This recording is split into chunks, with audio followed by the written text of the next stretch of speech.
Voici une situation dans laquelle David se trouvait, une situation très difficile à gérer. Et sa vie en dépendait.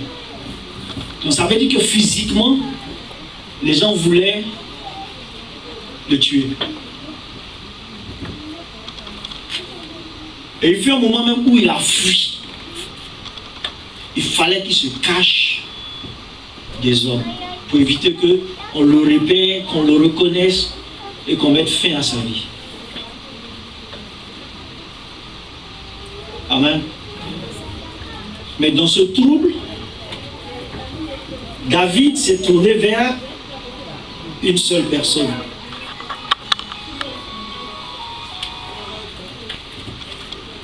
Et il ne s'est pas tourné vers ses enfants.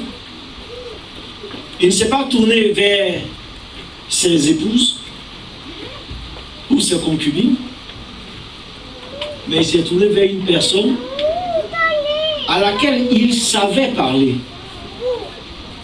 Et il savait qu'en parlant à cette personne allait agir en sa faveur. Amen. Et David va utiliser ce que moi j'appelle de la poésie pour parler à Dieu. C'est-à-dire qu'il va utiliser des mots qui vont effectivement toucher le cœur de Dieu. Des mots qui vont montrer l'état de son cœur vis-à-vis de son Dieu à lui.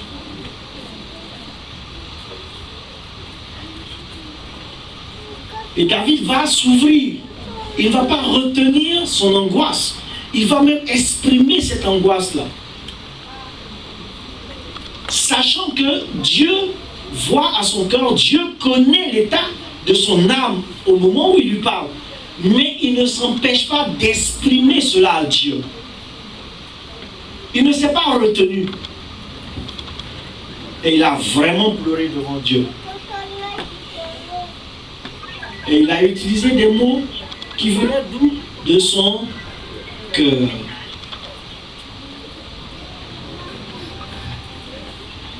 Amen. Généralement, quand nous sommes dans des situations, nous paniquons. Ah, qu'est-ce que je vais faire? On commence par se poser des questions. C'est pas mauvais,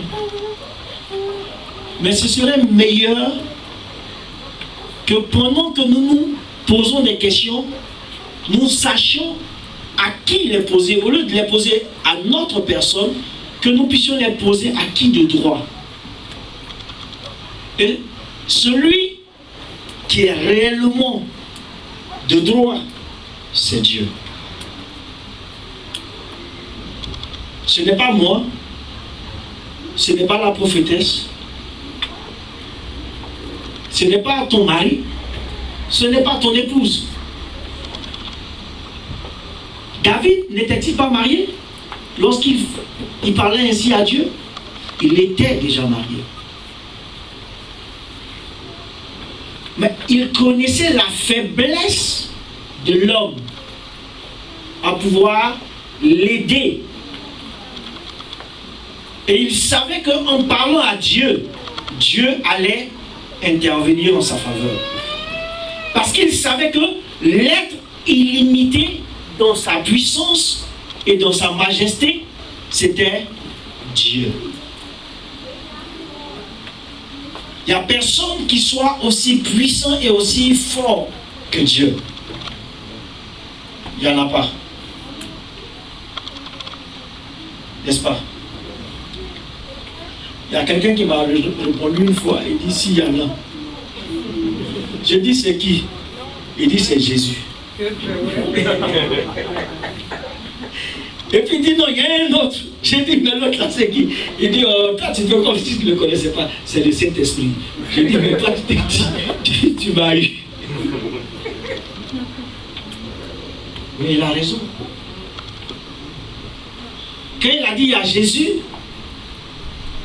la Bible dit que tout ce que vous demanderez à mon Père en mon nom, il vous l'accordera. Donc c'est à qui on demande?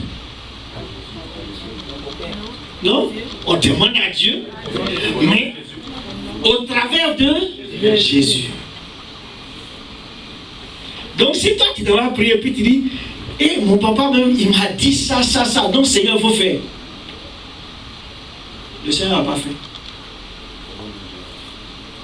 Parce qu'il n'y a qu'un seul nom qui a payé le prix pour tous. Jésus-Christ de Nazareth. Bon, on ne peut pas faire autrement, hein, mais c'est le seul nom. Je vais vous donner un exemple. Il y a des gens qui disent qu'on peut passer par d'autres personnes pour aller vers Dieu. Ou bien pour aller vers Jésus. Je n'ai pas dit de non. Il ne faut pas me mettre en parole avec quelqu'un ici. Où je suis là, je vais tromper avec lui. Amen. Là, non, s'il dit c'est Bouddha. Tu vois, non? Mais voilà mon épouse qui est assise ici. Vous voulez obtenir quelque chose de moi et puis vous allez la voir. Est-ce que vous avez la certitude que quand elle va venir vers moi, vous allez obtenir ce qu'elle vous lui avez dit? Est-ce que vous avez la certitude? Non. Qui a dit non? C'est possible.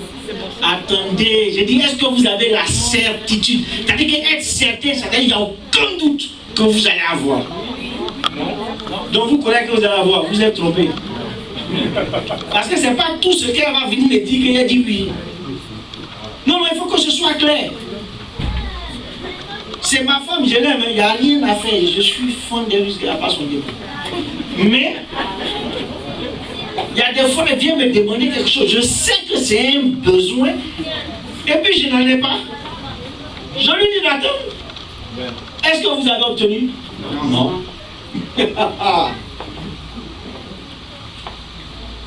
Non, le seul intermédiaire entre vous et puis moi, c'est moi-même. C'est exactement comme cela que nous devons parler à Dieu avec le nom de Jésus. Parce que Jésus est le chemin. Le seul. Il n'y a pas deux chemins, il n'y a pas trois chemins, il n'y a pas quatre. Il y a un seul chemin pour toucher Dieu. C'est Jésus-Christ. Bon, maintenant, celui qui veut penser ailleurs, il n'a qu'à penser ailleurs. Moi, c'est la Bible qui me le dit, c'est ce que je dis. Amen. Et David n'a pas parlé à Dieu comme s'il parlait à un être de qui il avait peur. Non. Parce que nous confondons deux choses. Avoir la crainte de Dieu et puis avoir peur de Dieu. N'ayez pas peur de Dieu, mais ayez la crainte de Dieu. Parce que avoir crainte de Dieu, c'est apprendre à aimer Dieu à cause de ce qu'il nous a aimés et que nous voulons lui manifester notre reconnaissance. Est-ce qu'on comprend ça?